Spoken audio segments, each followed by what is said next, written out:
শিক্ষার ত্রুটি যারা চেপে করতে চাইবে তাদের বিরুদ্ধে আমাদের আন্দোলন এবং সংগ্রাম চলবে। আমাদের মাদ্রাসা শিক্ষা বাঁচাতে হবে। আমি আপনাদের মধ্যে সে আবেদন করতে চাই, ইবতেদায়ী মাদ্রাসার উন্নয়নের জন্য আমার পক্ষে যতটুকু করা সম্ভব ইনশাআল্লাহ আজিজ আমি সে দায়িত্ব পালন করব। This institute has converted into Aliah University. আমাদের মাদ্রাসা শিক্ষা বাঁচাতে হবে। আমি আপনাদের মধ্যে সে আবেদন করতে চাই। এবং ডক্টর হেদায়েতুল্লাহ সাহেব চমৎকার কথা বলেছেন, ব্র্যান্ডিং ক্রাইসিস বলেছেন।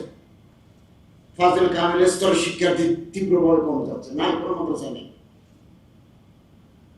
কামিল পাস করার পরও শিক্ষার্থীরা আরবি ব্যবহার করতে পারে না, এটা আপনারাই বলছেন। মাদ্রাসার শিক্ষিত আলেম ওলামার সন্তানদের মাদ্রাসায় দেন না, একান্ত বাস্তব। অতএব আমরা ভাবি এইরকম সেমিনার, আজকের এই সেমিনারটা অত্যন্ত গুরুত্বপূর্ণ। আপনাদের অন্তরের ব্যথার সাথে আমার অন্তরের ব্যথা একসঙ্গে মিলে গেছে। আমরা এই মাদ্রাসা শিক্ষাকে বাঁচাতে চাই। এবং এক জামানায় ছিল মাদ্রাসার ছাত্র যদি বিসিএস এর ভিতরে কোথাও দাখিল আলেম থাকে তারা প্রমোশন দেয়। আমরা একসাথে মাদ্রাসায় করছি, আমার জুনিয়র ওনাদের জয়েন্ট সেক্রেটারি থেকে বিদায় করেছি কেবল মাদ্রাসার থাকার কারণে। বিগত 15-18 বছর এই সমস্ত মাদ্রাসার ব্যাকগ্রাউন্ডটা তো ঢুকতে পারে নাই। বিরাট ভ্যাকুয়াম, বিরাট গ্যাপ তৈরি হয়ে গেছে। ইনশাআল্লাহ আজিজ মন খারাপ করার কোনো কারণ নাই। এই গ্যাপ আমরা ইনশাআল্লাহ আজিজ আগামী দিনগুলোতে পূরণ করে নেব। এবং এই শিক্ষা ব্যবস্থাকে বাঁচাতে হবে, তার ঐতিহ্য ফিরে। এর আলিয়া মাদ্রাসা থেকে এমন ছাত্র বেরিয়েছে তারা সমস্ত ওলামা বেলায়েত হোসেনের মতো কত বড় বড় আলেম আলিয়া পদ্ধতি থেকে বেরিয়েছে। এই ঐতিহ্য আমাদের ফিরে পেতে হবে।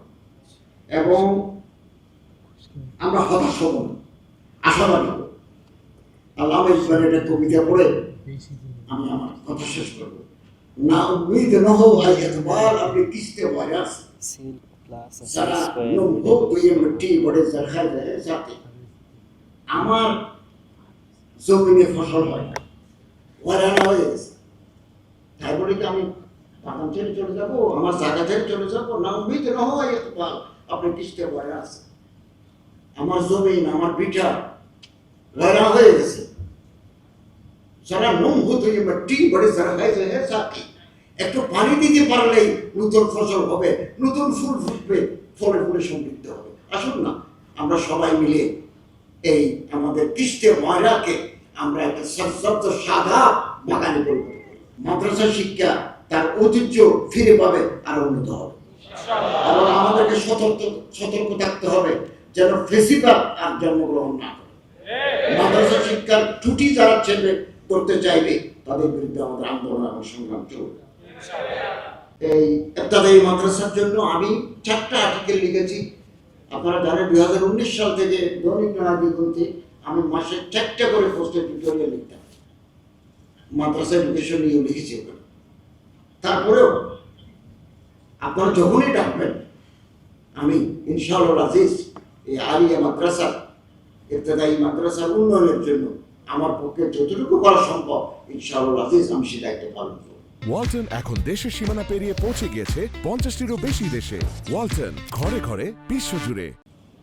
এবং মাদ্রাসা কারিগরি বিভাগের যিনি সচিব আছেন ফখরুল সাহেব না, হবে ওনার সাথে উনি সচিব হওয়ার আগেও আমার সাথে পরিচয়। উনি অনেক মেহনত করেছেন এই শিক্ষা ব্যবস্থা নিয়ে।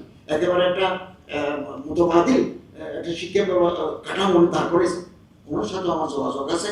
আমরা চেষ্টা করবো, আন্তরিকভাবে চেষ্টা করবো, যেখানে আমাদের করা দরকার সেই ব্যবস্থা আমরা করবো। আপনাদের সহযোগিতা চাই।